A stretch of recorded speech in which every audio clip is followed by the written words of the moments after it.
بسم الله الرحمن الرحيم. ألف لام ميم. ذلك الكتاب لا ريب فيه هدى للمتقين الذين يؤمنون بالغيب ويقيمون الصلاة ومما رزقناهم ينفقون والذين يؤمنون بما أنزل إليك وما أنزل من قبلك وبالآخرة هم يوقنون أولئك على هدى من ربهم وأولئك هم المفلحون إن الذين كفروا سواء عليهم أنذرتهم أم لم تنذرهم لا يؤمنون ختم الله على قلوبهم وعلى سمعهم وعلى أبصارهم غشاوة ولهم عذاب عظيم ومن الناس من يقول آمنا بالله وباليوم الآخر وما هم بمؤمنين يخادعون الله والذين آمنوا وما يخدعون إلا أنفسهم وما يشعرون في قلوبهم مرض فزادهم الله مرضا ولهم عذاب أليم بما كانوا يكذبون وإذا قيل لهم لا تفسدوا في الأرض قالوا إنما نحن مصلحون ألا إنهم هم المفسدون ولكن لا يشعرون وإذا قيل لهم آمنوا كما آمن الناس قالوا أنؤمن كما آمن السفهاء ألا إنهم هم السفهاء ولكن لا يعلمون وإذا لقوا الذين آمنوا قالوا آمنا وإذا خلوا إلى شياطينهم قالوا إنا معكم إنما نحن مستهزئون الله يستهزئ بهم ويمدهم في طغيانهم يعمهون أولئك الذين اشتروا الضلالة بالهدى فما ربحت تجارتهم وما كانوا مهتدين مثلهم كمثل الذي استوقد نارا فلما أضاءت ما حوله ذهب الله بنورهم وتركهم في ظلمات لا يبصرون صم بكم عمي فهم لا يرجعون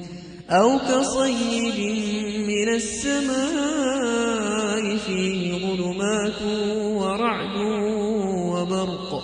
يجعلون أصابعهم في آذانهم من الصواعق حذر الموت والله محيط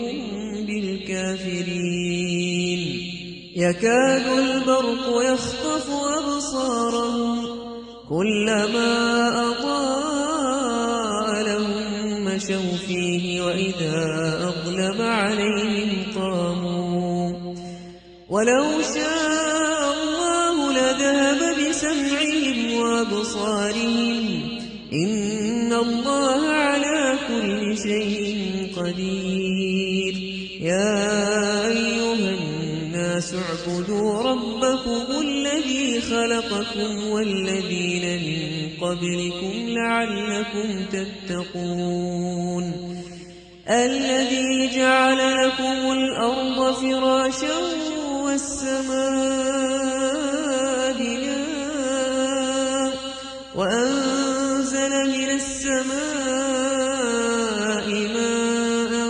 فأخرج به من الثمرات رزقا لكم فلا تجعلوا لله أندادا وأنتم تعلمون وإن كنتم في ريب مما نزلنا على عبدنا فأتوا بسورة من مثله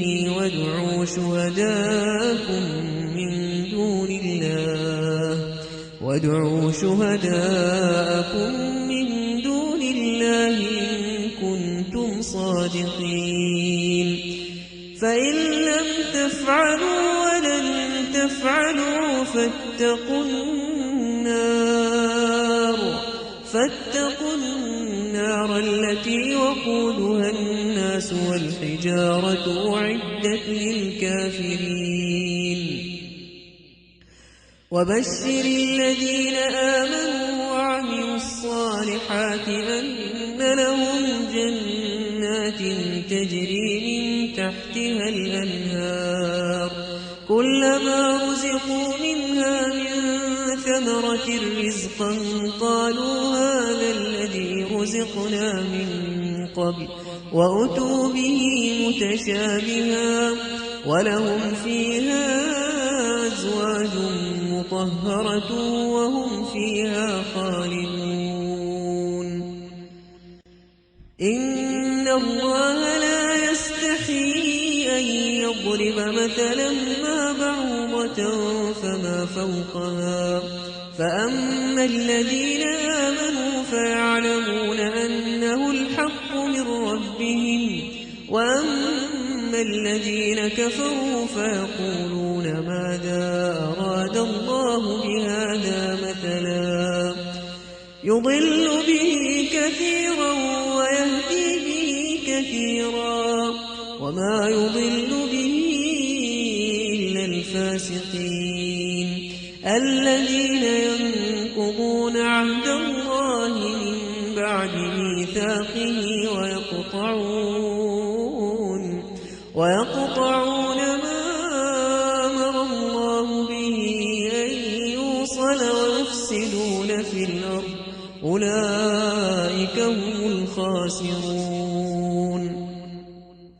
كيف تكفرون بالله وكنتم أمواتا فأحياكم ثم يميتكم ثم يحييكم ثم إليه ترجعون هو الذي خلق لكم ما في الأرض جميعا ثم استوى إلى السماء فسواهن 7 سماوات وهو بكل شيء عليم وإذ قال ربك للملائكة إني جاعل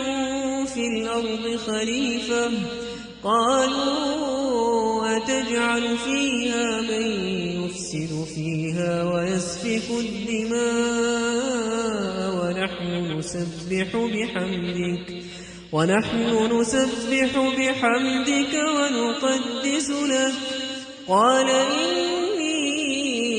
أعلم ما لا تعلمون وعلم آدم الأسماء كلها ثم عرضهم على الملائكة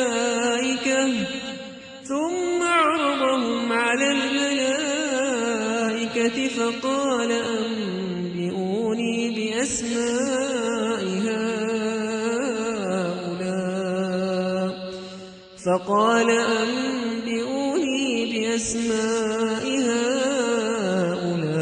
إن كنتم صادقين قالوا سبحانك لا علم لنا إلا ما علمتنا إنك أنت العليم الحكيم قال يا آدم أنبئهم بأسمائهم فلما أنباهم بأسمائهم قال ألم أقل لكم إني غيب السماوات والأرض وأعلم ما تبدون وما كنتم تكتمون وإذ قلنا للملائكة اسجدوا لآدم فسجدوا إلا إبليس أبى واستكبر وكان من الكافرين وقلنا يا آدم اسكن أنت وزوجك الجنة وكلا منها رغدا حيث شئتما ولا تقربا هذه الشجرة فتكونا من الظالمين فأزلهما الشيطان عنها فأخرجهما مما كانا فيه وقلنا اهبطوا بعضكم لبعض عدو ولكم في الأرض مستقر ومتاع إلى حين فتلقى آدم من ربه كلمات فتاب عليه إنه هو التواب الرحيم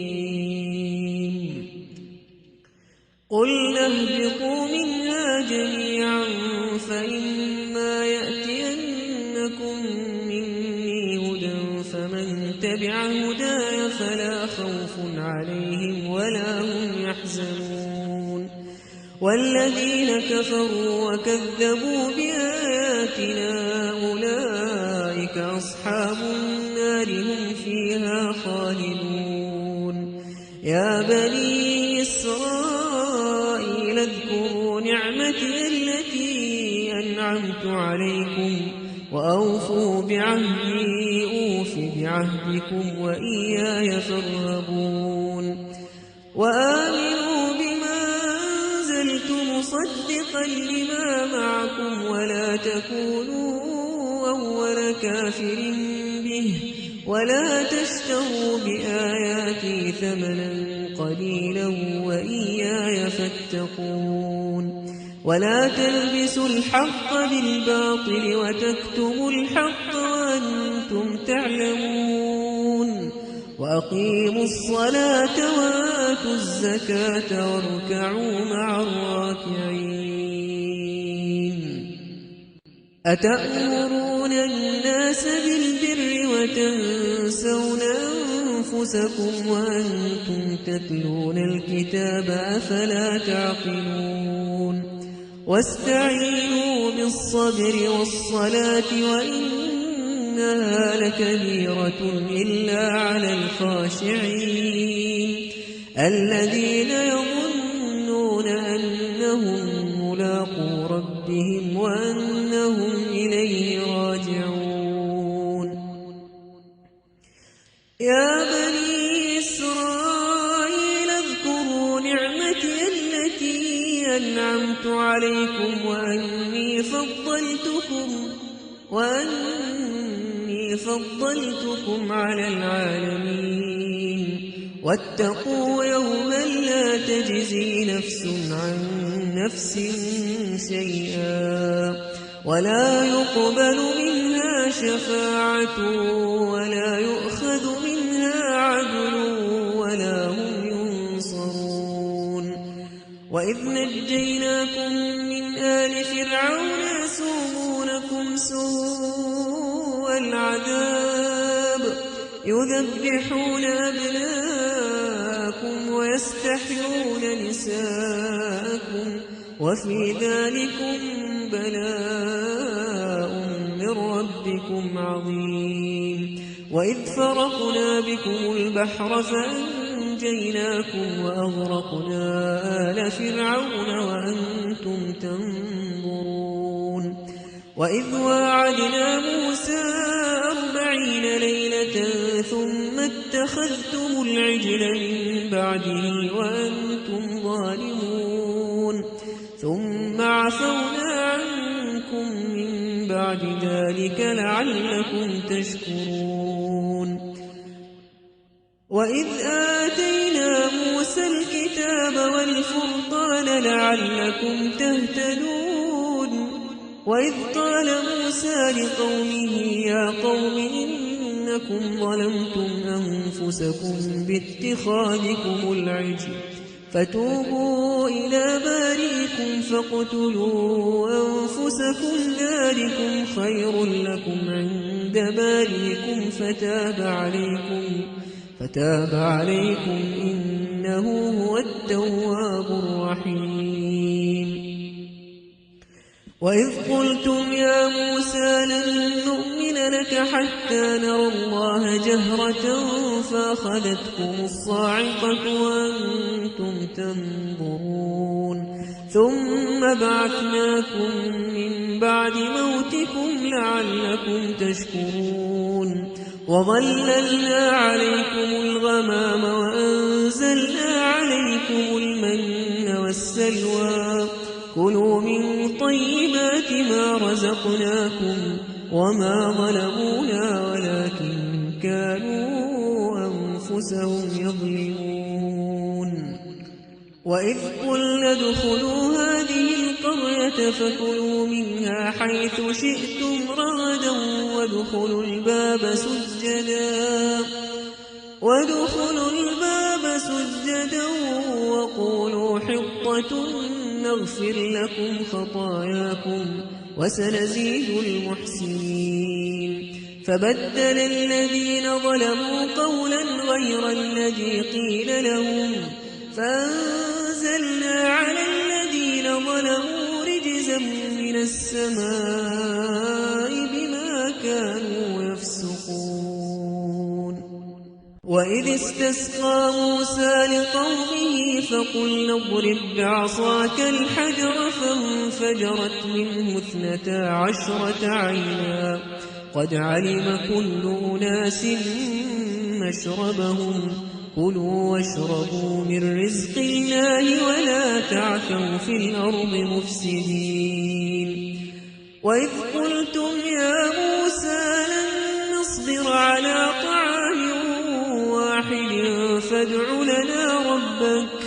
فادع لنا ربك يخرج لنا مما تنبت الأرض من بقلها وقثائها وفومها وعدسها وبصلها قال تستبدلون الذي هو أدنى بالذي هو خير اهبطوا مصرا فإن لكم ما سألتم وضربت عليهم الذلة والمسكنة وباءوا بغضب من الله ذلك بأنهم كانوا يكفرون بآيات الله ويقتلون النبيين بغير الحق ذلك بما عصوا وكانوا يعتدون. إن الذين آمنوا والذين هادوا والنصارى والصابئين من آمن بالله واليوم الآخر وعمل صالحا فلهم أجرهم عند ربهم ولا خوف عليهم ولا هم يحزنون. وإذ أخذنا ميثاقكم ورفعنا فوقكم الطور خذوا ما آتيناكم بقوة واذكروا ما فيه لعلكم تتقون. ثم توليتم من بعد ذلك فلولا فضل الله عليكم ورحمته لكنتم من الخاسرين. ولقد علمتم الذين اعتدوا منكم في السبت فقلنا لهم كونوا قردة خاسئين فجعلناها نكالا لما بين يديها وما خلفها وموعظة للمتقين. وإذ قال موسى لقومه إن الله يأمركم أن تذبحوا بقرة قالوا أتتخذنا هزوا قال أعوذ بالله أن أكون من الجاهلين قالوا ادع لنا ربك يبين لنا ما هي قال إنه يقول إنها بقرة لا فارغ ولا بكر عوان بين ذلك فافعلوا ما تؤمرون قالوا ادع لنا ربك يبين لنا ما لونها قال إنه يقول إنها بقرة صفراء فاقع لونها تسر الناظرين قالوا ادع لنا ربك يبين لنا ما هي إن البقرة تشابه علينا وإنا إن شاء الله لمهتدون قال إنه يقول إنها بقرة لا ذلول تثير الأرض ولا تسقي الحرث مسلمة لا شية فيها قالوا الآن جئت بالحق فذبحوها وما كانوا يفعلون وإذ قتلتم نفسا فادارأتم فيها والله مخرج ما كنتم تكتمون فقلنا اضربوه ببعضها كذلك يحيي الله الموتى ويريكم آياته لعلكم تعقلون ثم قست قلوبكم من بعد ذلك فهي كالحجارة أو أشد قسوة وإن من الحجارة لما يتفجر منه الأنهار وإن منها لما يشقق فيخرج منه الماء وإن منها لما يهبط من خشية الله وما الله بغافل عما تعملون أفتطمعون أن يؤمنوا لكم وقد كان فريق منهم يسمعون كلام الله ثم يحرفونه من بعد ما عقلوه وهم يعلمون وإذا لقوا الذين آمنوا قالوا آمنا وإذا خلا بعضهم إلى بعض قالوا أتحدثونهم بما فتح الله عليكم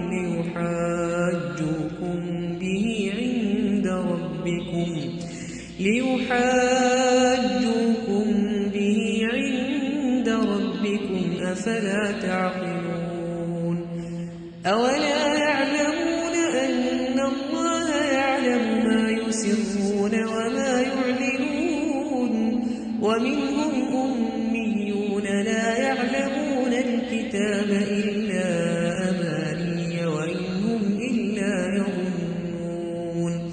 فويل للذين يكتبون الكتاب بأيديهم ثم يقولون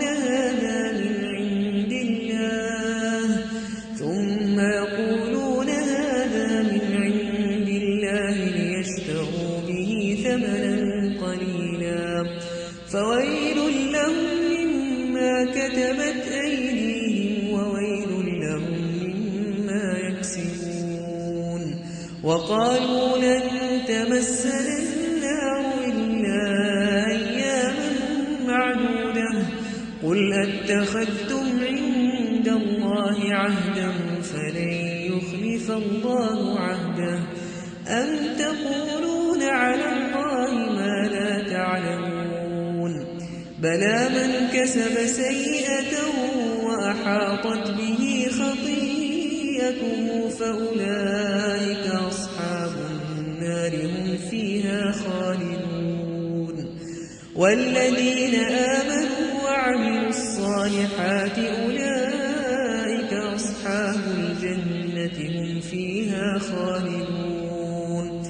وإذ أخذنا ميثاق بني إسرائيل لا تعبدون إلا الله وبالوالدين إحسانا وذي القربى واليتامى والمساكين وقولوا للناس حسنا وأقيموا الصلاة وآتوا الزكاة ثم توليتم إلا قليلا منكم وأنتم معرضون وإذ أخذنا ميثاقكم لا تسفكون دماءكم ولا تخرجون أنفسكم من دياركم ثم أقررتم وأنتم تشهدون ثم أنتم هؤلاء تقتلون أنفسكم وتخرجون فريقا منكم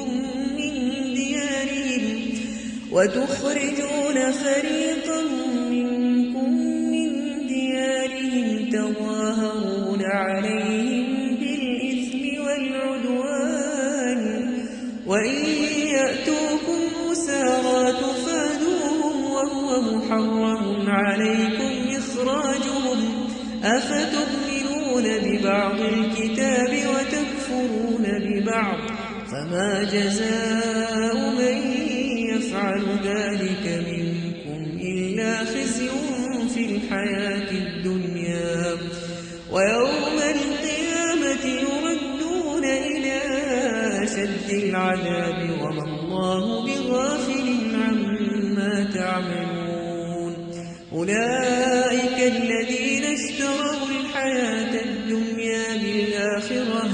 فلا يخفف عنهم العذاب ولا هم ينصرون ولقد آتينا موسى الكتاب وقفينا من بعده بالرسل وآتينا عيسى ابن مريم البينات وأيدناه بروح القدس أفكلما جاءكم رسول بما لا تهوى أنفسكم استكبرتم ففريقا كذبتم وفريقا تقتلون وقالوا قلوبنا غلف بل لعنهم الله بكفرهم فقليلا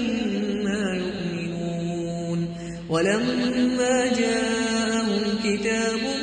من عند الله مصدق لما معهم وكانوا من قبل يستفتحون على الذين كفروا فلما جاءهم ما عرفوا كفروا به فلعنة الله على الكافرين بئس ما اشتروا به أنفسهم أن يكفروا بما أنزل الله بغيا أن ينزل الله من فضله على من يشاء من عباده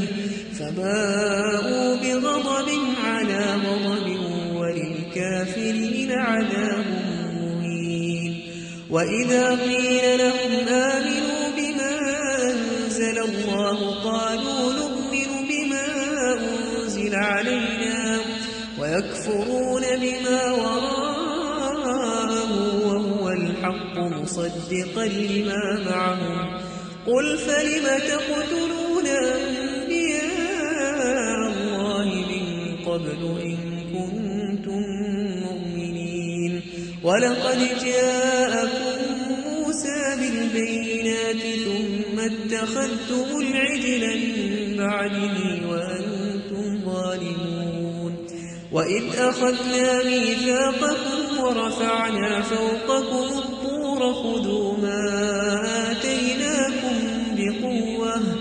خذوا ما آتيناكم بقوة واسمعوا قالوا سمعنا وعصينا وأشربوا في قلوبهم العجل بكفرهم قل بئس ما يأمركم به إيمانكم إن كنتم مؤمنين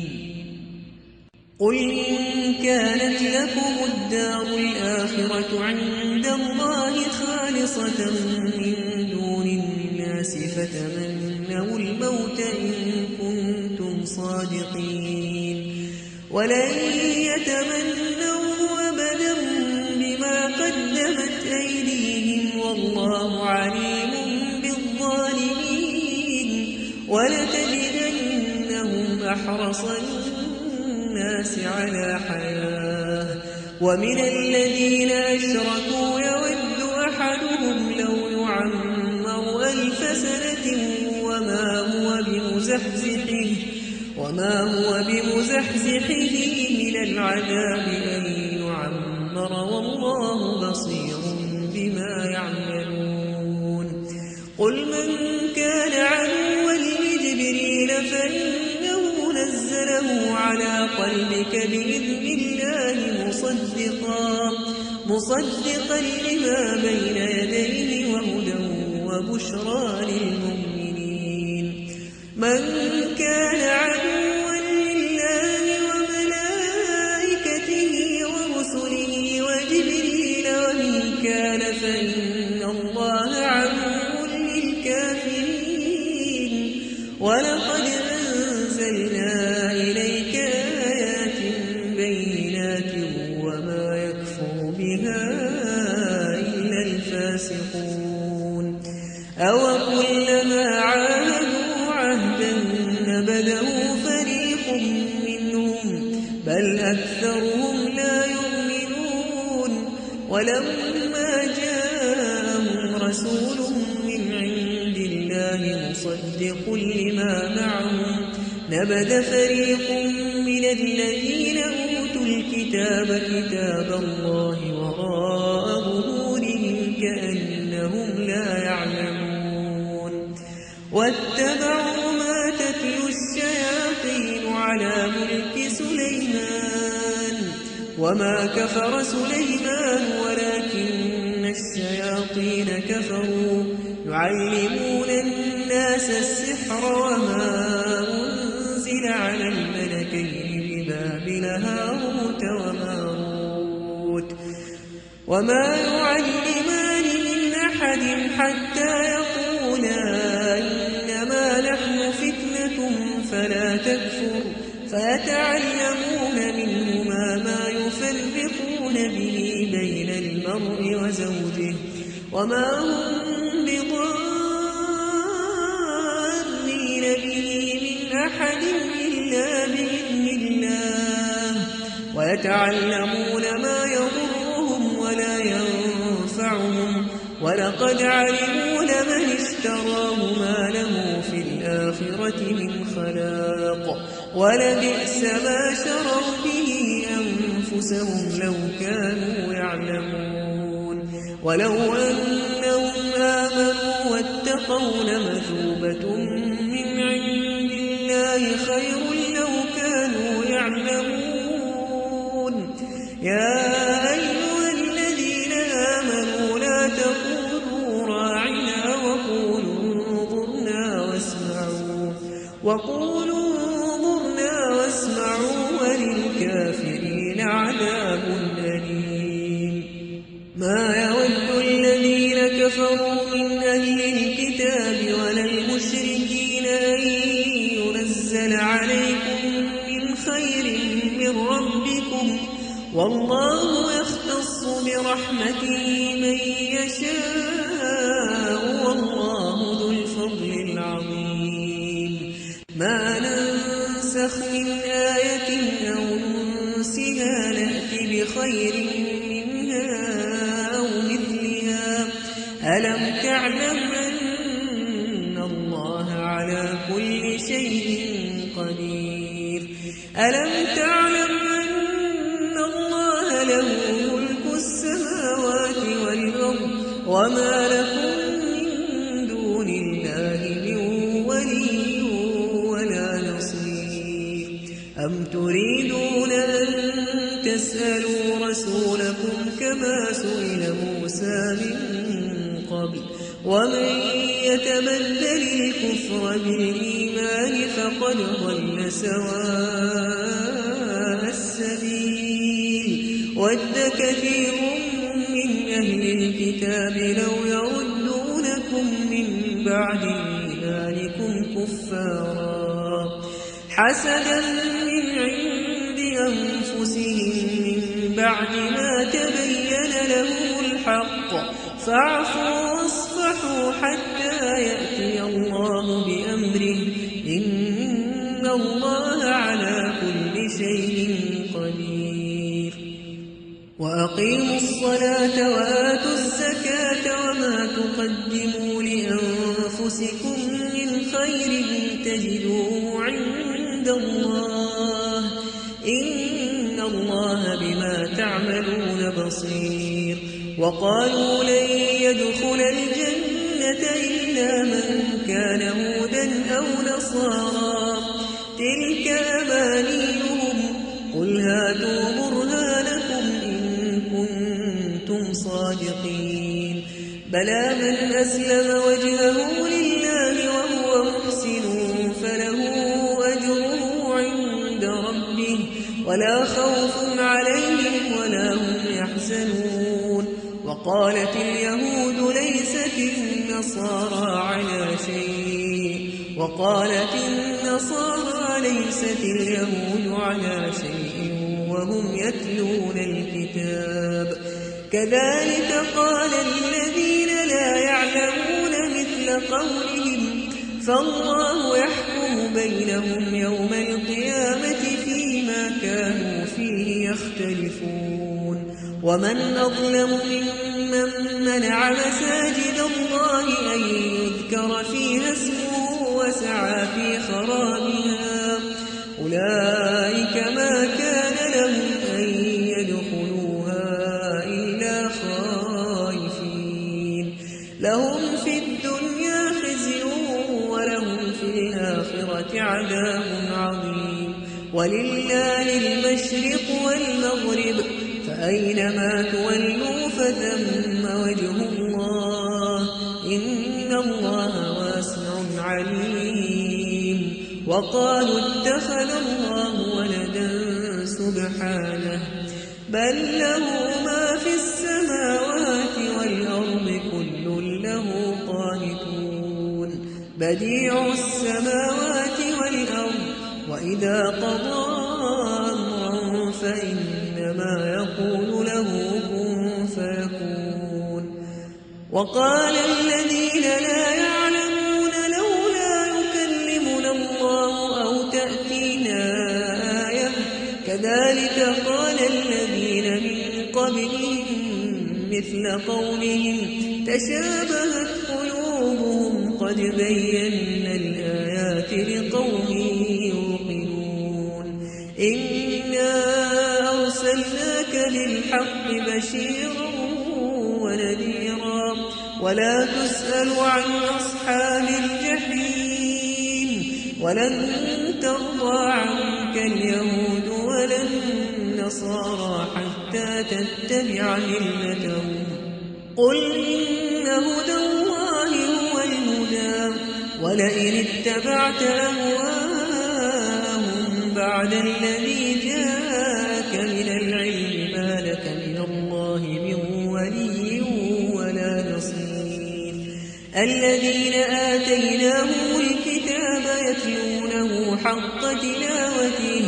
أولئك يؤمنون به ومن يكفر به فأولئك هم الخاسرون يا بني إسرائيل اذكروا نعمتي التي أنعمت عليكم وأني فضلتكم على العالمين واتقوا يوما لا تجزي نفس عن نفس شيئا ولا يقبل منها عدل ولا تنفعها شفاعة ولا هم ينصرون وإذ ابتلى إبراهيم ربه بكلمات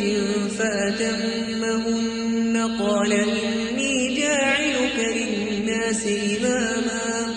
قال ومن ذريتي قال لا ينال عهد الظالمين وإذ جعلنا البيت مثابة للناس وأمنا واتخذوا من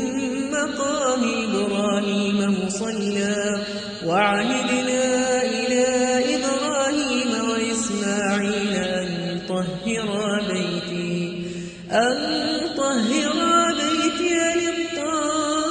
للطائفين والعاكفين والركع السجود وإذ قال إبراهيم رب اجعل هذا بلدا آمنا وارزق أهله من الثمرات من آمن منهم بالله واليوم الآخر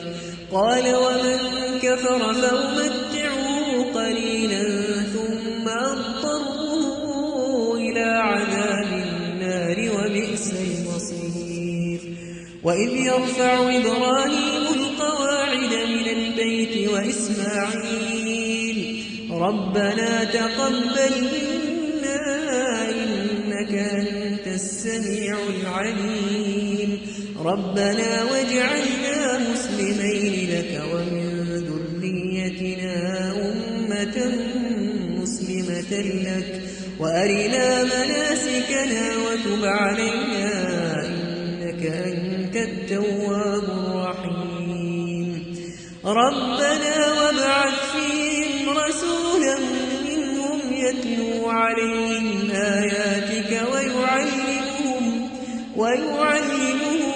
الكتاب والحكمة ويزكيهم إنك أنت العزيز الحكيم ومن يرغب عن ملة إبراهيم إلا من سفه نفسه ولقد اصطفيناه في الدنيا وإنه في الآخرة لمن الصالحين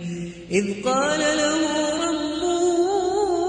أسلم قال أسلمت لرب العالمين ووصى بها إبراهيم بنيه ويعقوب يا بني إن الله اصطفى لكم الدين فلا تموتن إلا وأنتم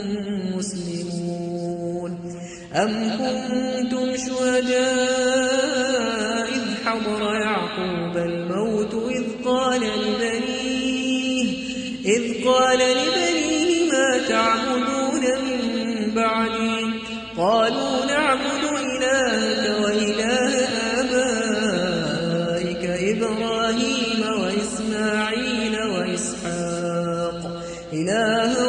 واحدا ونحن له مسلمون تلك أمة قد خلت لها ما كسبت ولكم ما كسبتم ولا تسألون عما كانوا يعملون وقالوا كونوا هودا أو نصارى تهتدوا قل بل ملة إبراهيم حنيفا وما كان من المشركين قولوا آمنا بالله وما أنزل إلينا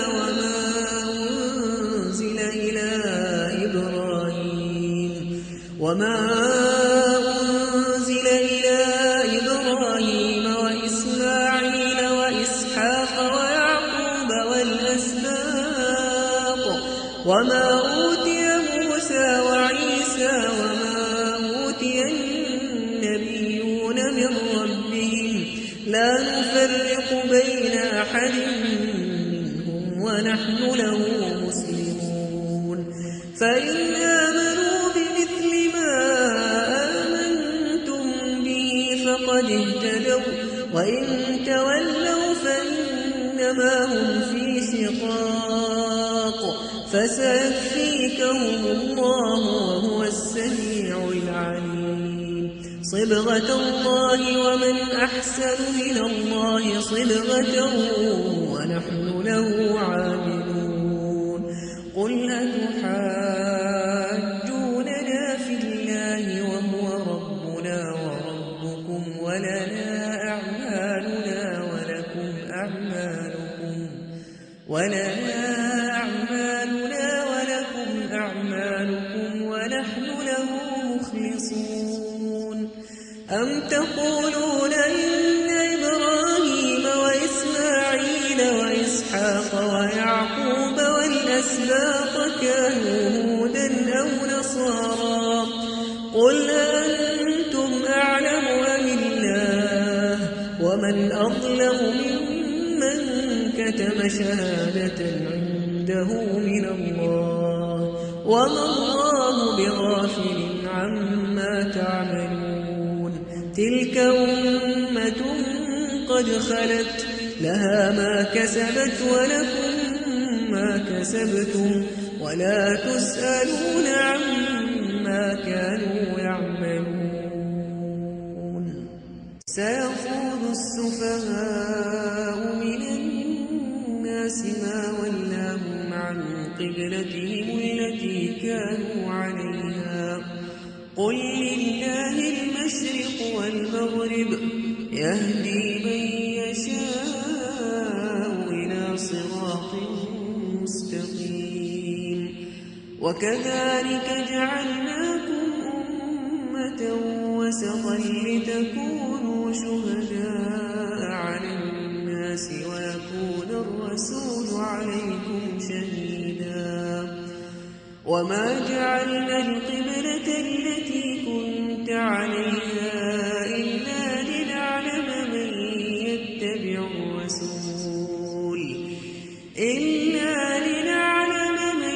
يتبع الرسول ممن ينقلب على عقبيه وإن كانت لكبيرة إلا على الذين هدى الله وما كان الله ليضيع إيمانكم إن الله بالناس لرءوف رحيم قد نرى تقلب وجهك في السماء فلنولينك قبلة ترضاها فول وجهك شطر المسجد الحرام وحيث ما كنتم فولوا وجوهكم شطره وإن الذين أوتوا الكتاب ليعلمون أنه الحق من ربهم وما الله بغافل عما يعملون ولئن أتيت الذين أوتوا الكتاب بكل آية ما تبعوا قبلتك وما أنت بتابع قبلتهم وما بعضهم بتابع قبلة بعض ولئن اتبعت أهواءهم من بعد ما جاءك من العلم إنك إذا لمن الظالمين الذين آتيناهم الكتاب يعرفونه كما يعرفون أبناءهم وإن فريقا منهم ليكتمون الحق وهم يعلمون الحق من ربك فلا تكونن من الممترين ولكل وجهة هو موليها فاستبقوا الخيرات أينما تكونوا يأت بكم الله جميعا إن الله على كل شيء قدير ومن حيث خرجت فول وجهك شطر المسجد الحرام وإنه للحق من ربك وما الله بغافل عما تعملون ومن حيث خرجت فول وجهك شطر المسجد الحرام وحيث ما كنتم فولوا وجوهكم شطره لئلا يكون للناس عليكم حجة إلا الذين ظلموا منهم فلا تخشوهم واخشوني ولأتم نعمتي عليكم لعلكم تهتدون كما أرسلنا فيكم رسولا منكم يتلو عليكم آياتنا ويزكيكم ويعلمكم الكتاب والحكمة ويعلمكم ما لم تكونوا تعلمون فاذكروني أذكركم واشكروا لي ولا تكفرون يا أيها الذين آمنوا استعينوا بالصبر والصلاة إن الله مع الصابرين ولا تقولوا لمن يقتل في سبيل الله أموات بل أحياء ولكن لا تشعرون ولنبلونكم بشيء من الخوف والجوع ونقص من الأموال والأنفس والثمرات وبشر الصابرين الذين إذا أصابتهم مصيبة قالوا إنا لله وإنا إليه راجعون أولئك عليهم صلوات من ربهم ورحمة وأولئك هم المهتدون إن الصفا والمروة من شعائر الله فمن حج البيت أو اعتمر فلا جناح عليه أن يطوف بهما ومن تطوع خيرا فإن الله شاكر عليم إن الذين يكتمون ما أنزلنا من البينات والهدى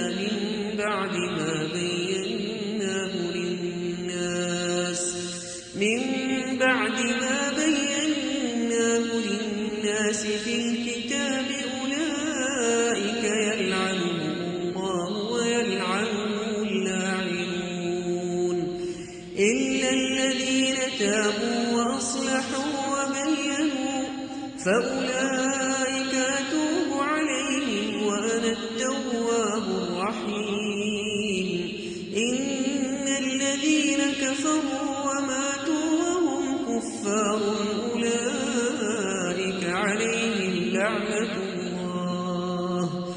أولئك عليهم لعنة الله والملائكة والناس أجمعين خالدين فيها لا يخفف عنهم العذاب ولا هم ينظرون وإلهكم إله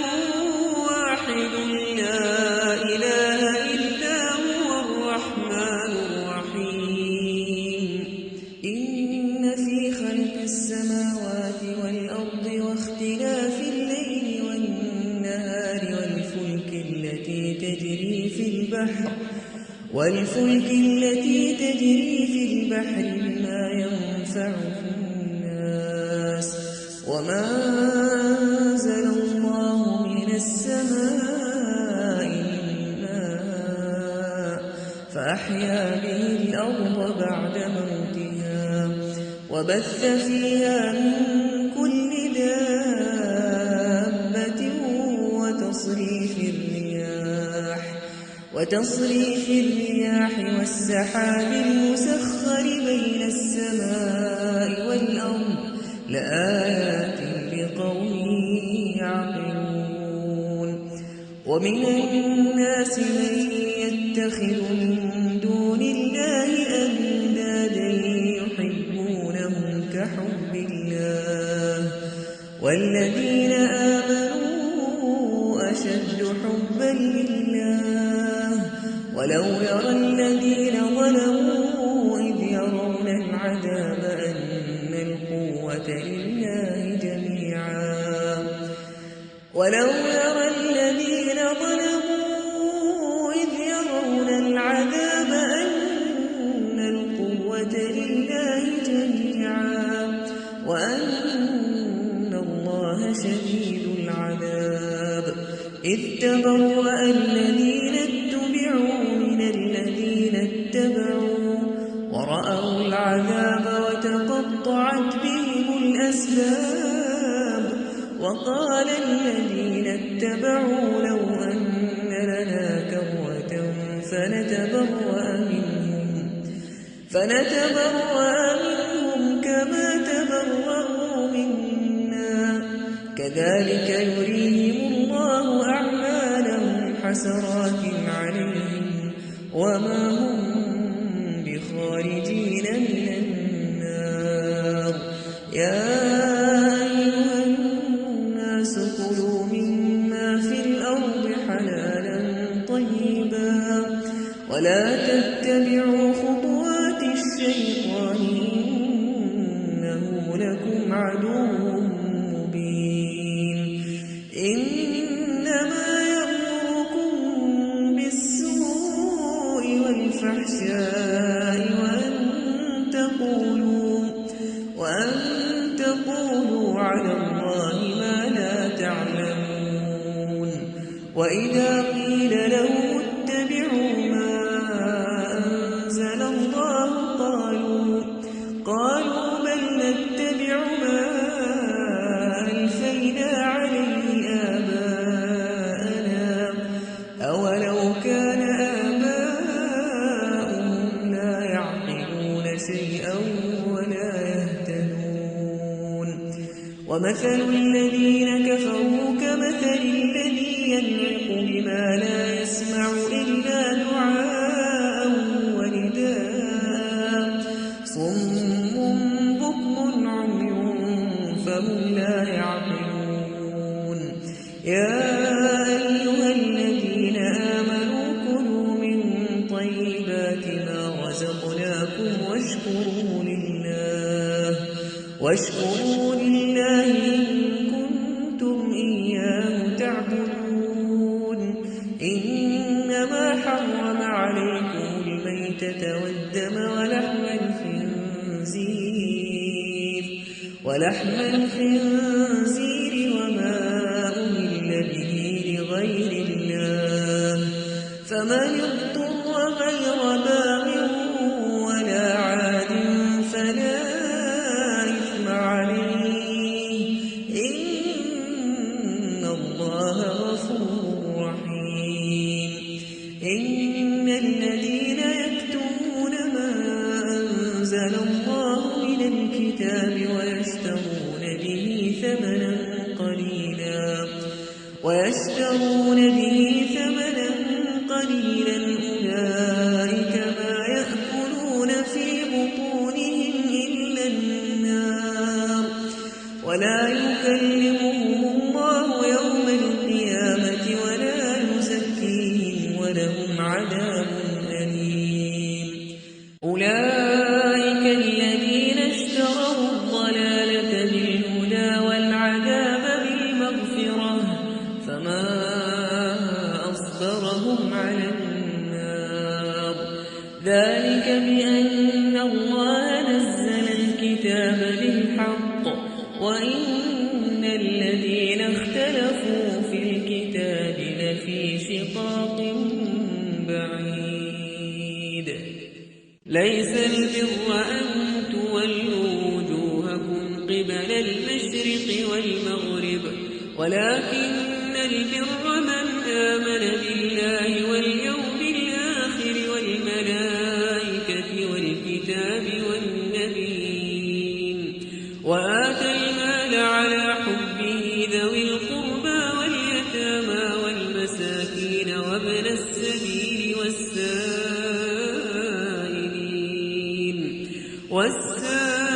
والسائلين وفي الرقاب وأقاموا الصلاة وآتوا الزكاة والموفون بعهدهم إذا عاهدوا والصابرين في البأساء والضراء وحين البأس أولئك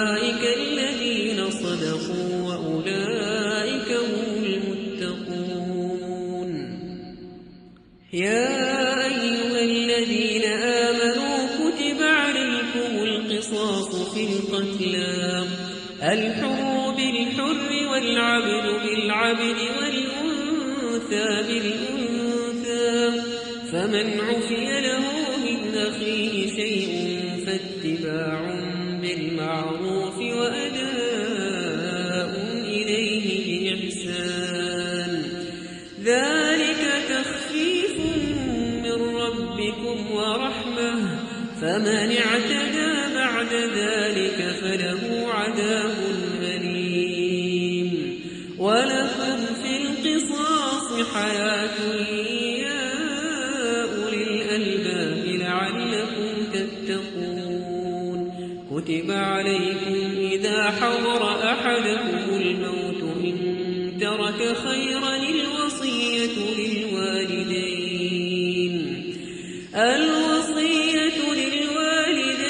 والأقربين بالمعروف حقا على المتقين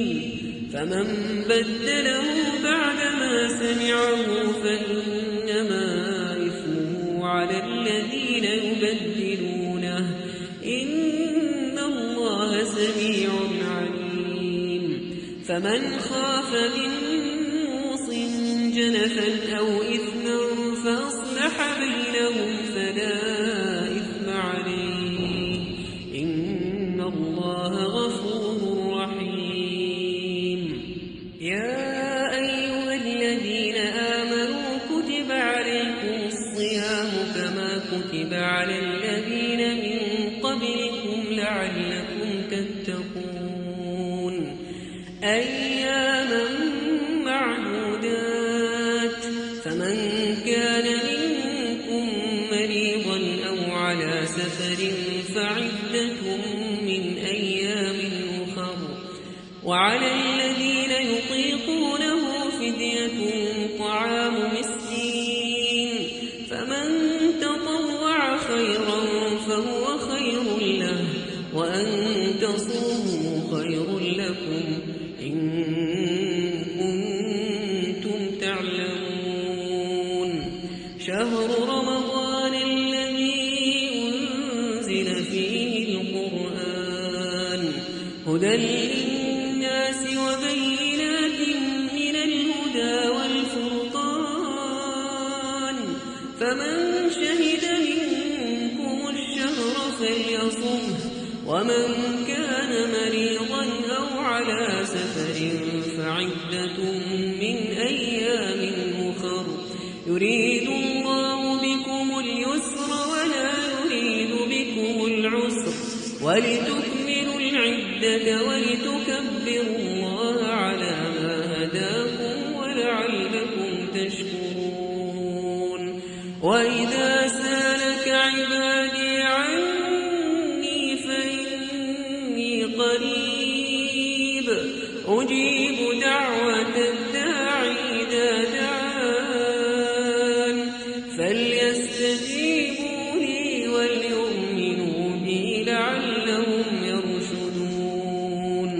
أحل لكم ليلة الصيام الرفث إلى نسائكم هن لباس لكم وأنتم لباس لهم علم الله أنكم كنتم تختانون أنفسكم فتاب عليكم وعفى عنكم فالآن باشروهن وابتغوا ما كتب الله لكم وكلوا واشربوا حتى يتبين لكم الخيط الأبيض من الخيط الأسود من الفجر ثم أتموا الصيام إلى الليل ولا تباشروهن وأنتم عاكفون في المساجد تلك حدود الله فلا تقربوها كذلك يبين الله آياته للناس لعلهم يتقون ولا تأكلوا أموالكم بينكم بالباطل وتدلوا بها إلى الحكام لتأكلوا فريقا من أموال الناس بالإثم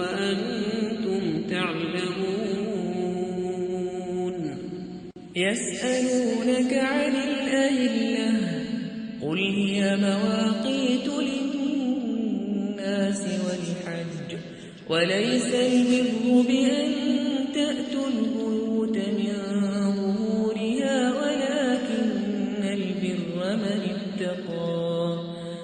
ولكن البر من اتقى وأتوا البيوت من أبوابها واتقوا الله لعلكم تفلحون وقاتلوا في سبيل الله الذين يقاتلونكم ولا تعتدوا إن الله لا يحب المعتدين وقتلوهم حيث ثقفتموهم وأخرجوهم من حيث أخرجوكم والفتنة أشد من القتل ولا تقاتلوهم عند المسجد الحرام حتى يقاتلوكم فيه فإن قاتلوكم فاقتلوهم كذلك جزاء الكافرين فإن انتهوا فإن الله غفور رحيم وقاتلوهم حتى لا تكون فتنة ويكون الدين لله فإن انتهوا فلا عدوان إلا على الظالمين الشهر الحرام بالشهر الحرام والحرمات قصاص فمن اعتدى عليكم فاعتدوا عليه بمثل ما اعتدى عليكم واتقوا الله واعلموا أن الله مع المتقين وأنفقوا في سبيل الله ولا تلقوا بأيديكم إلى التهلكة وأحسنوا إن الله يحب المحسنين وأتموا الحج والعمرة لله فإن أحصرتم فما استيسر من الهدي ولا تحلقوا رؤوسكم حتى يبلغ الهدي محله فمن كان منكم مريضا أو به أذى من رأسه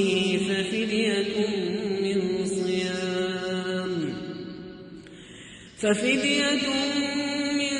صيام أو صدقة أو نسك فإذا أمنتم فمن تمتع بالعمرة إلى الحج فما استيسر من الهدي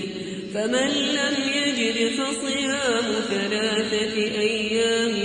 في الحج و7 إذا رجعتم تلك 10 كاملة ذلك لمن لم يكن أهله حاضر المسجد الحرام واتقوا الله واعلموا أن الله شديد العقاب الحج أشهر معلومات فمن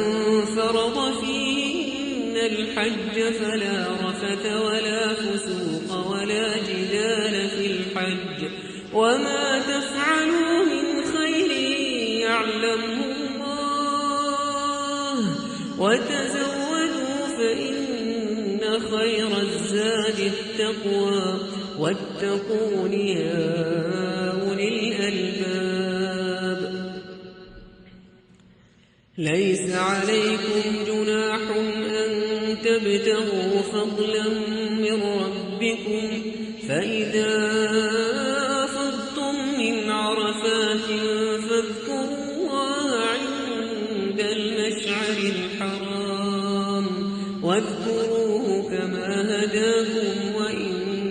كنتم من قبله لمن الضالين ثم أفيضوا من حيث أفاض الناس واستغفروا الله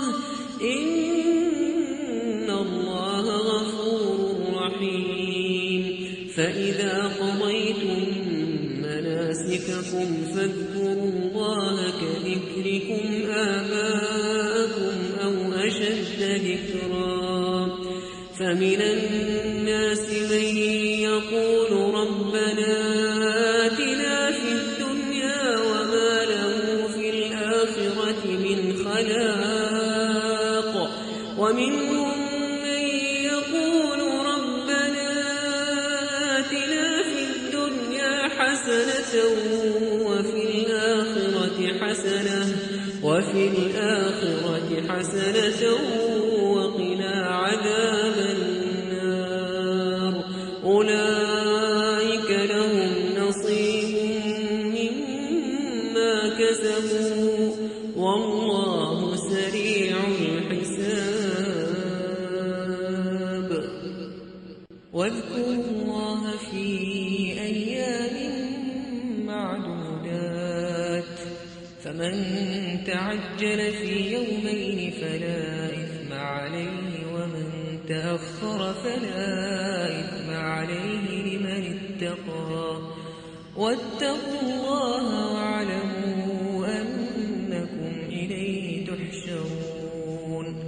ومن الناس من يعجبك قوله في الحياة الدنيا ويشهد الله على ما في قلبه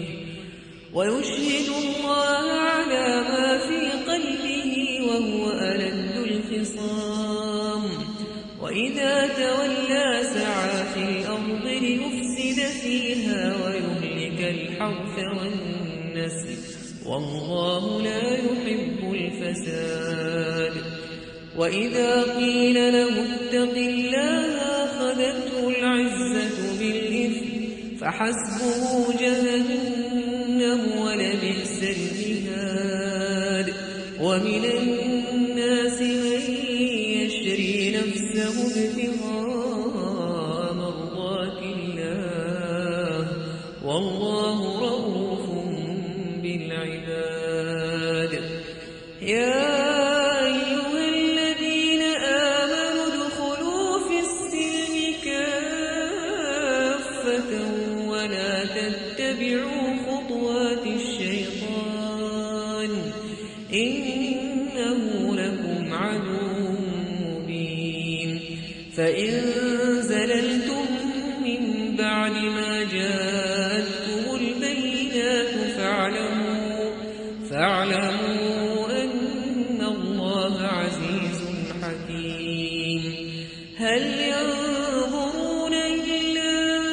أن يأتيهم الله في ظلل من الغمام والملائكة وقضي الأمر وإلى الله ترجع الأمور سل بني إسرائيل كم آتيناهم من آية بينة ومن يبدل نعمة الله من بعد ما جاءته فإن الله شديد العقاب زين للذين كفروا الحياة الدنيا ويسخرون من الذين آمنوا والذين اتقوا فوقهم يوم القيامة والله يرزق من يشاء بغير حساب كان الناس أمة واحدة فبعث الله النبيين مبشرين ومنذرين وأنزل معهم الكتاب بالحق ليحكم بين الناس فيما اختلفوا فيه وما اختلف فيه إلا الذين أوتوه من بعد ما جاءتهم البينات بغيا بينهم فهدى الله الذين آمنوا لما اختلفوا فيه من الحق بإذنه والله يهدي من يشاء إلى صراط مستقيم أم حسبتم أن تدخلوا الجنة ولما يأتكم مثل الذين خلوا من قبلكم مستهم البأساء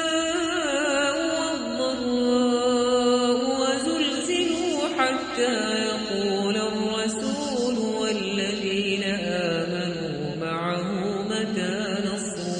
الله ألا إن نصر الله قريب يسألونك ماذا ينفقون قل ما أنفقتم من خير فللوالدين والأقربين واليتامى والمساكين وابن السبيل وما تفعلوا من خير فإن الله به عليم كتب عليكم القتال وهو كره لكم وعسى أن تكرهوا شيئا وهو خير لكم وعسى أن تحبوا شيئا وهو شر لكم والله يعلم وأنتم لا تعلمون يسألونك عن الشهر الحرام قتال فيه قل قتال فيه كبير وصد عن سبيل الله وكفر به والمسجد الحرام وإخراج أهله منه أكبر عند الله والفتنة أكبر من القتل ولا يزالون يقاتلونكم حتى يردوكم عن دينكم إن استطاعوا ومن يرتد منكم عن دينه فيمت وهو كافر فأولئك حبطت أعمالهم في الدنيا والآخرة وأولئك أصحاب النار هم فيها خالدون إن الذين آمنوا والذين هاجروا وجاهدوا في سبيل الله إن الذين آمنوا والذين هاجروا وجاهدوا في سبيل الله أولئك يرجون رحمة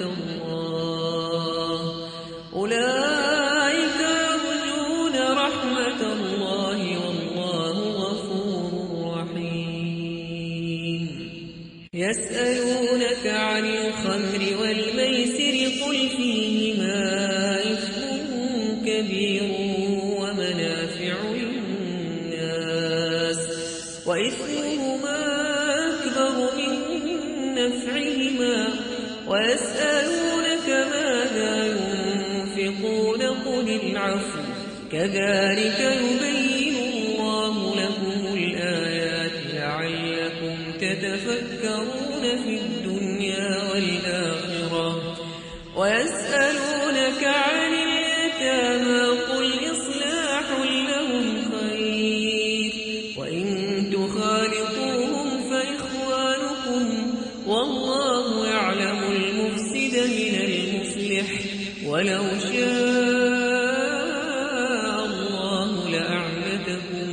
إن الله عزيز حكيم ولا تنكحوا المشركات حتى يؤمن ولأمة مؤمنة خير من مشركة ولو أعجبتكم ولا تنكحوا المشركين حتى يؤمنوا ولعبد مؤمن خير من مشرك ولو أعجبكم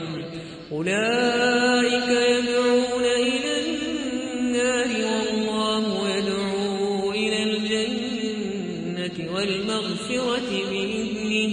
ويبين آياته للناس لعلهم يتذكرون ويسألونك عن المحيض قل هو أذى فاعتزلوا النساء في المحيض ولا تقربوهن حتى يطهرن فإذا تطهرن فأتوهن من حيث أمركم الله إن الله يحب التوابين ويحب المتطهرين نساؤكم حرث لكم فأتوا حرثكم أنى شئتم وقدموا لأنفسكم واتقوا الله واعلموا أنكم ملاقوه وبشر المؤمنين ولا تجعلوا الله عرضة لأيمانكم أن تبروا وتتقوا وتصلحوا بين الناس والله سميع عليم لا يؤاخذكم الله باللغو في أيمانكم ولكن يؤاخذكم بما كسبت قلوبكم والله غفور حليم للذين يؤلون من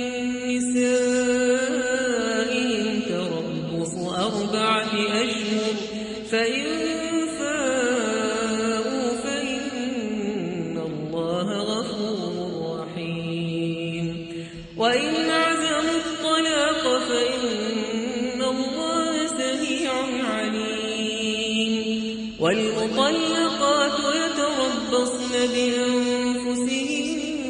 3 قروء ولا يحل لهن أن يكتمن ما خلق الله في أرحامهن إن كن يؤمن بالله واليوم الآخر وبعولتهن أحق بردهن في ذلك إن أرادوا إصلاحا ولهن مثل الذي عليهن بالمعروف وللرجال عليهن درجة والله عزيز حكيم الطلاق مرتان فإمساك بمعروف أو تسريح بإحسان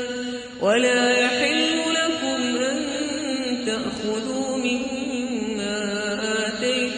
آتيتموهن شيئا إلا أن يخافا ألا يقيما حدود الله فإن خفتم ألا يقيما حدود الله فلا جناح عليهما فيما افتدت به تلك حدود الله فلا تعتدوها ومن يتعد حدود الله فأولئك هم الظالمون فإن طلقها فلا تحل له من بعد حتى تنكح زوجا غيره فإن طلقها فلا جناح عليهما أن يتراجعا إن ظنا أن يقيما حدود الله وتلك حدود الله يبينها لقوم يعلمون وإذا طلقتم النساء فبلغن أجلهن فأمسكوهن بمعروف أو سرحوهن بمعروف ولا تمسكوهن ضرارا لتعتدوا ومن يفعل ذلك فقد ظلم نفسه ولا تتخذوا آيات الله هزوا واذكروا نعمة الله عليكم وما أنزل عليكم من الكتاب والحكمة يعظكم به واتقوا الله واعلموا أن الله بكل شيء عليم وإذا طلقتم النساء فبلغن أجلهن فلا تعضلوهن أن ينكحن أزواجهن إذا تراضوا بينهم بالمعروف ذلك يوعظ به من كان منكم يؤمن بالله واليوم الآخر ذلكم أزكى لكم وأطهر والله يعلم وأنتم لا تعلمون. والوالدات يرضعن أولادهن حولين كاملين لمن أراد أن يتم الرضاعة وعلى المولود له رزقهن وكسوتهن بالمعروف لا تكلف نفس إلا وسعها لا تضار والدة بولدها ولا مولود له بولده وعلى الوارث مثل ذلك فإن أرادا فصالا عن تراض منهما وتشاور فلا جناح عليهما وإن أردتم أن تسترضعوا أولادكم فلا جناح عليكم إذا سلمتم ما آتيتم بالمعروف واتقوا الله واعلموا أن الله بما تعملون بصير. والذين يتوفون منكم ويذرون أزواجا يتربصن بأنفسهن 4 أشهر وعشرا فإذا بلغن أجلهن فلا جناح عليكم فيما فعلن في أنفسهن بالمعروف والله بما تعملون خبير. ولا جناح عليكم فيما عرضتم به من خطبة النساء أو أكننتم في أنفسكم علم الله أنكم ستذكرونهن ولكن لا تواعدوهن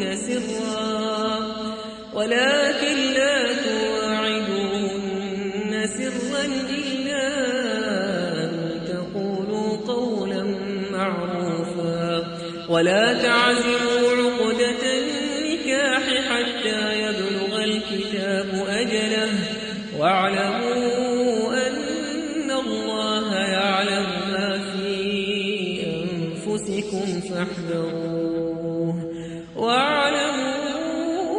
أن الله غفور حليم.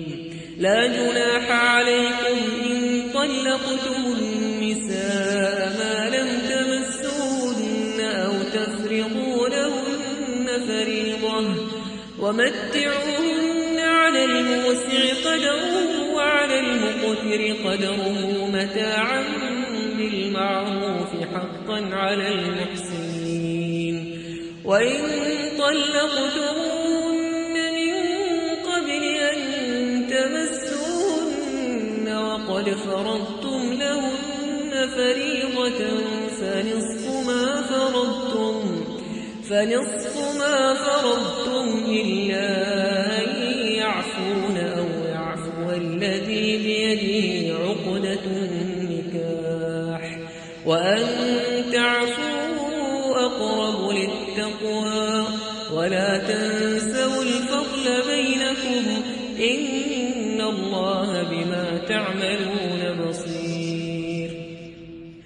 حافظوا على الصلوات والصلاة الوسطى وقوموا لله قانتين فإن خفتم فرجالا أو ركبانا فإذا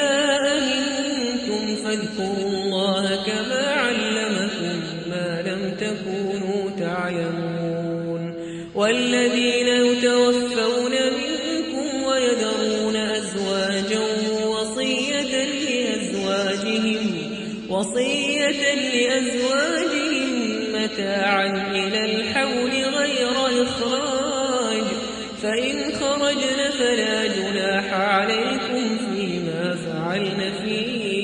أنفسهن من معروف، والله عزيز حكيم. وللمطلقات متاع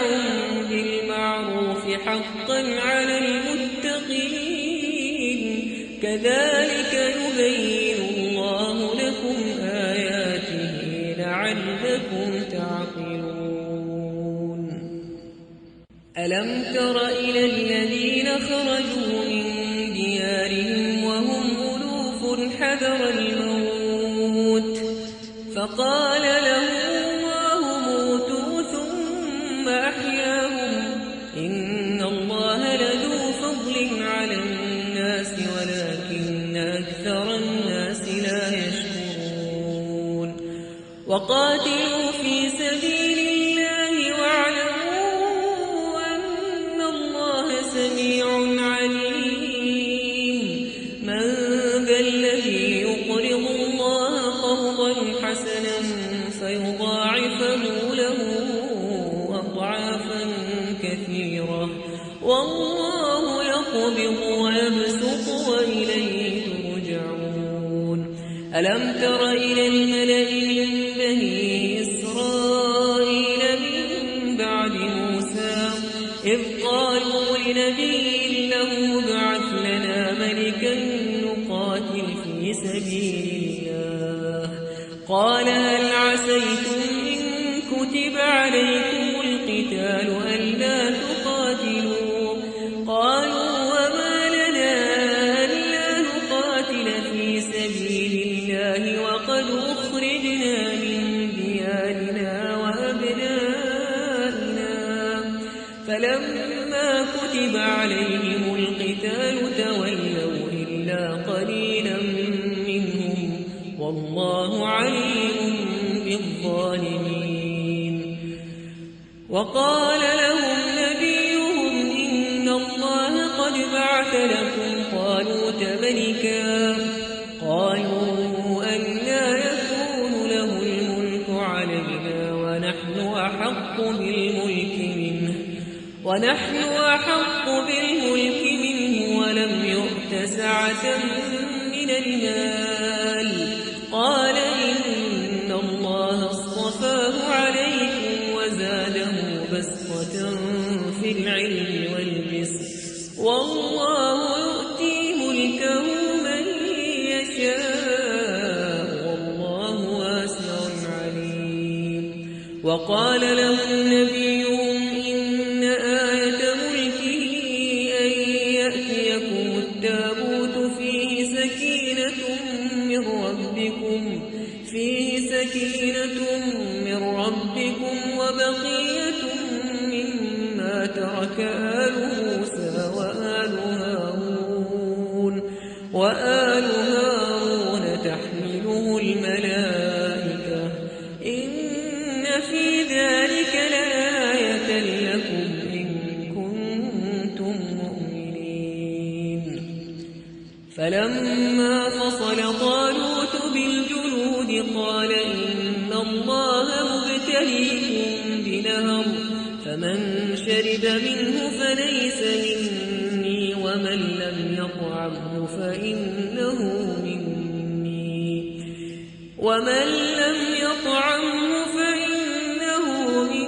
مني إلا من اغترف غرفة بيده، فشربوا منه إلا قليلا منهم، فلما جاوزه هو والذين آمنوا معه قالوا لا طاقة لنا اليوم بجالوت وجنوده،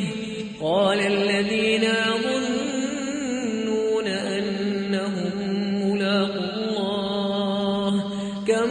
من فئة قليلة غلبت فئة كثيرة بإذن الله، والله مع الصابرين. ولما برزوا لجالوت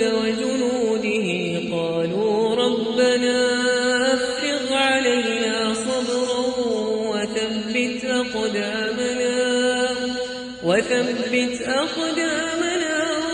وانصرنا على القوم الكافرين فهزموهم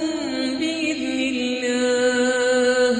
وقتل داود جالوت وآتاه الله الملك والحكمة وعلمه مما يشاء ولولا دفع الله الناس بعضهم ببعض لفسدت الأرض ولكن الله ذو فضل على العالمين تلك آيات الله نتلوها عليك بالحق وإنك لمن المرسلين تلك الرسل فضلنا بعضهم على بعض منهم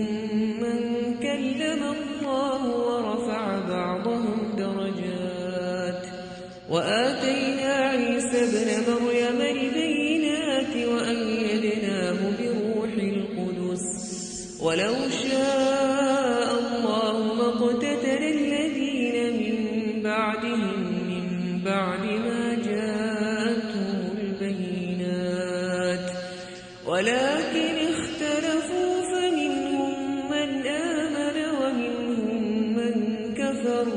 ولو شاء الله ما اقتتلوا ولكن الله يفعل ما يريد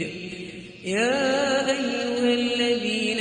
آمنوا أنفقوا مما رزقناكم من قبل أن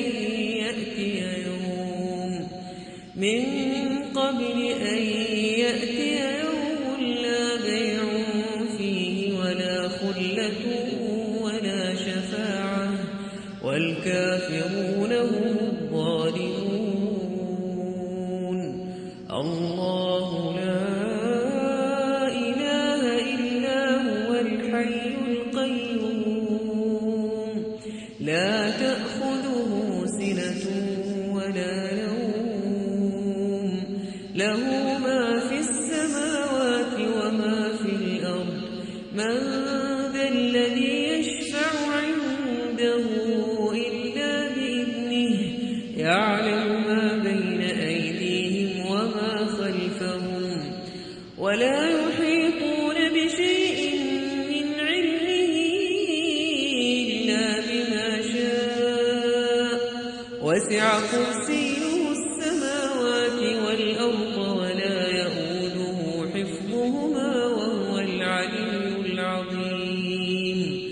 لا إكراه في الدين قد تبين الرشد من الغي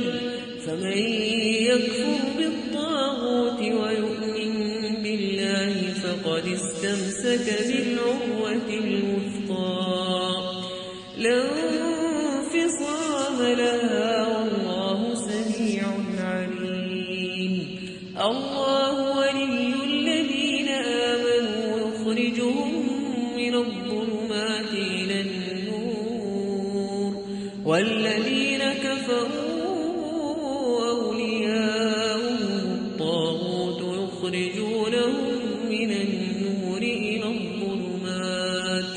أولئك أصحاب النار هم فيها خالدون ألم تر إلى الذي حاج إبراهيم في ربه أن آتاه الله الملك إذ قال إبراهيم ربي الذي يحيي ويميت قال أنا أحيي وأميت قال إبراهيم فإن الله يأتي بالشمس من المشرق فأت بها من المغرب فبهت الذي كفر والله لا يهدي القوم الظالمين أو كالذي مر على قرية وهي خاوية على عروشها قال أنى يحيي هذه الله بعد موتها فأماته الله 100 عام ثم بعثه قال كم لبثت؟ قال لبثت يوما أو بعض يوم. قال بل لبثت 100 عام فانظر إلى طعامك وشرابك لم يتسنه وانظر إلى حمارك ولنجعلك آية للناس وانظر إلى العظام كيف ننشزها ثم نكسوها لحما. فلما تبين له قال أعلم أن الله على كل شيء قدير. وإذ قال إبراهيم رب أرني كيف تحيي الموتى قال أولم تؤمن قال بلى ولكن ليطمئن قلبي. قال فخذ 4 من الطير فصرهن إليك ثم اجعل على كل جبل منهن جزءا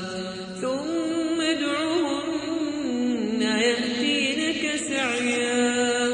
واعلم أن الله عزيز حكيم. مثل الذين ينفقون أموالهم في سبيل الله كمثل حبة أنبتت 7 سنابل في كل سنبلة 100 حبة والله يضاعف لمن يشاء والله واسع عليم. الذين ينفقون أموالهم في سبيل الله ثم لا يتبعون ما أنفقوا منا ولا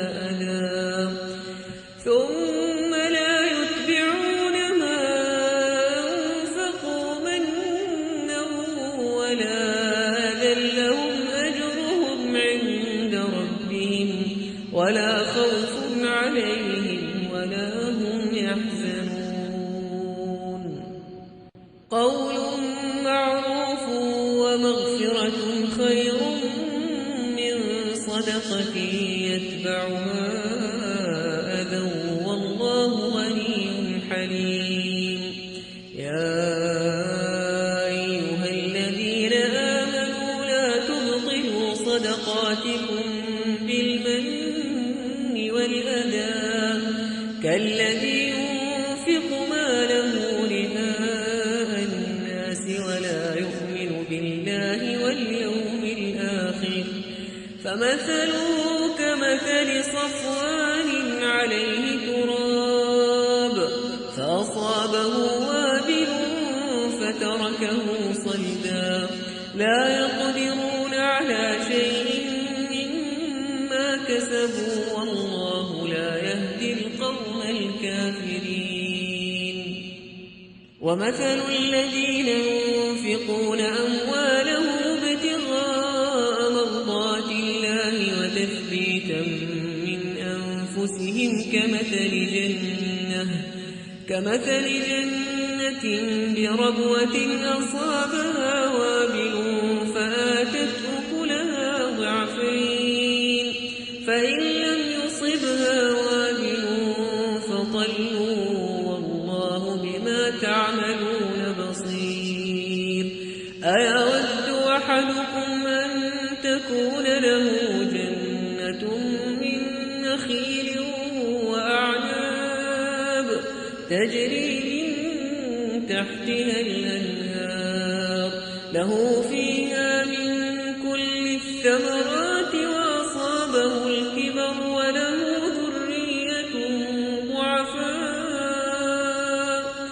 وله ذرية ضعفاء فأصابها إعصار فيه نار فاحترقت كذلك يبين الله لكم الآيات لعلكم تتفكرون. يا أيها الذين آمنوا أنفقوا من طيبات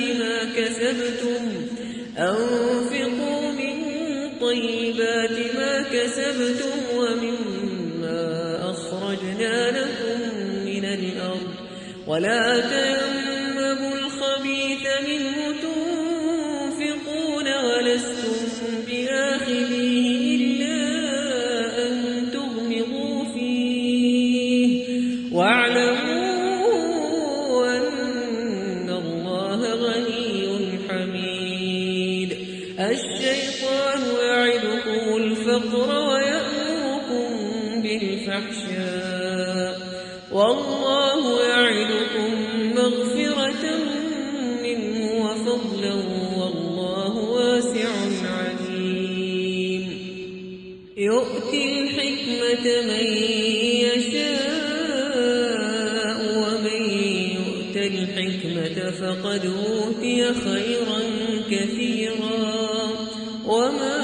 يذكر إلا أولو الألباب. وما أنفقتم من نفقة أو نذرتم من نذر فإن الله يعلمه وما للظالمين من أنصار. إن تبدوا الصدقات فنعما هي وإن تخفوها وتؤتوها الفقراء فهو خير لكم ويكفر عنكم من سيئاتكم والله بما تعملون خبير. ليس عليك هداهم ولكن الله يهدي من يشاء وما تنفقوا من خير فلأنفسكم وما تنفقون إلا ابتغاء وجه الله وما تنفقوا من خير يوفى إليكم وأنتم لا تظلمون. للفقراء الذين أحصروا في سبيل الله لا يستطيعون ضربا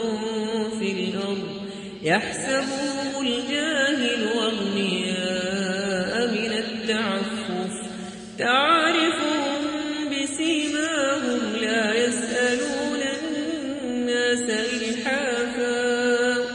وما تنفقوا من خير فإن الله به عليم. الذين ينفقون أموالهم بالليل والنهار سرا وعلانية فلهم أجرهم عند ربهم ولا خوف عليهم ولا هم يحزنون. الذين يأكلون الربا لا يقومون إلا كما يقوم الذي يتخبطه الشيطان من المس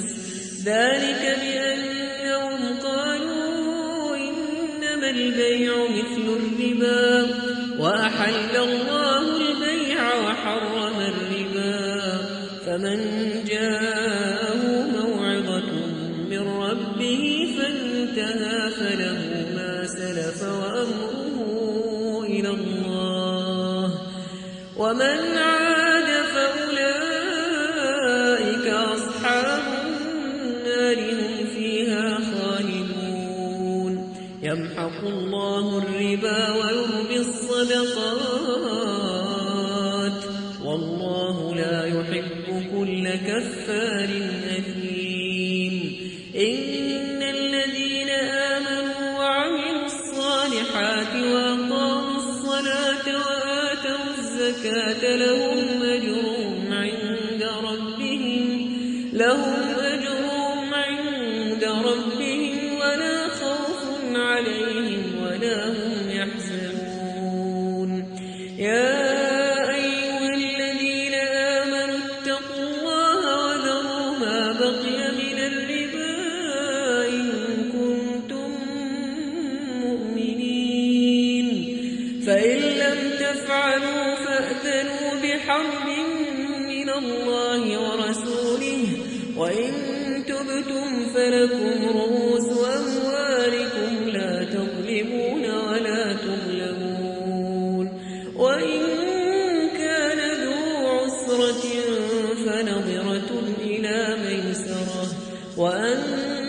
تصدقوا خير لكم إن كنتم تعلمون واتقوا يوما ترجعون فيه إلى الله ثم توفى كل نفس ما كسبت وهم لا يظلمون يا أيها الذين آمنوا إذا تداينتم بدين إلى أجل مسمى فاكتبوه وليكتب بينكم كاتب بالعدل ولا يأب كاتب أن يكتب كما علمه الله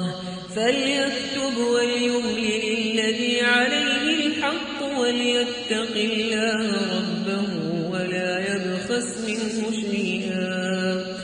فإن كان الذي عليه الحق سفيها أو ضعيفا أو لا يستطيع أن يمل هو فليملل وليه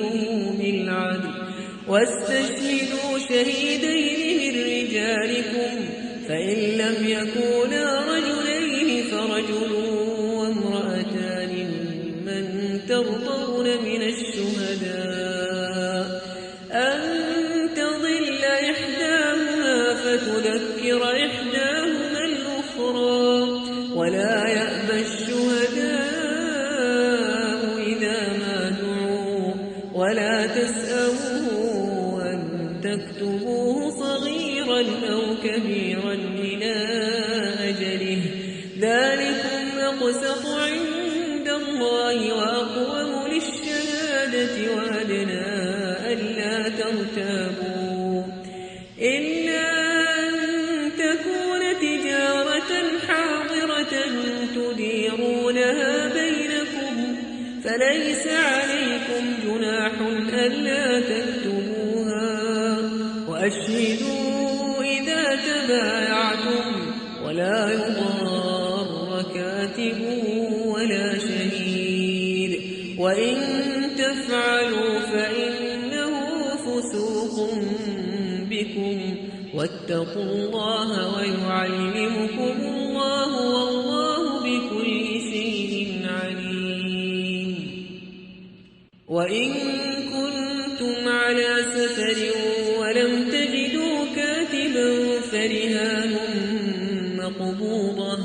فإن أمن بعضكم بعضا فليؤدي الذي اؤتمن أمانته وليتق الله ربه ولا تكتموا الشهادة ومن يكتمها فإنه آثم قلبه والله بما تعملون عليم لله ما في السماوات وما في الأرض وإن تبدوا ما في أنفسكم أو تخفوه يحاسبكم به الله فيغفر لمن يشاء ويعذب من يشاء والله على كل شيء قدير آمن الرسول بما أنزل إليه من ربه والمؤمنون كل آمن بالله وملائكته وكتبه ورسله لا نفرق بين أحد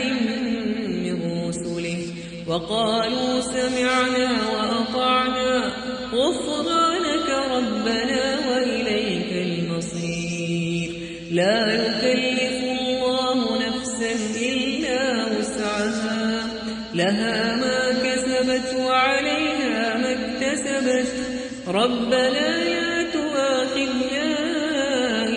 نسينا أو أخطأنا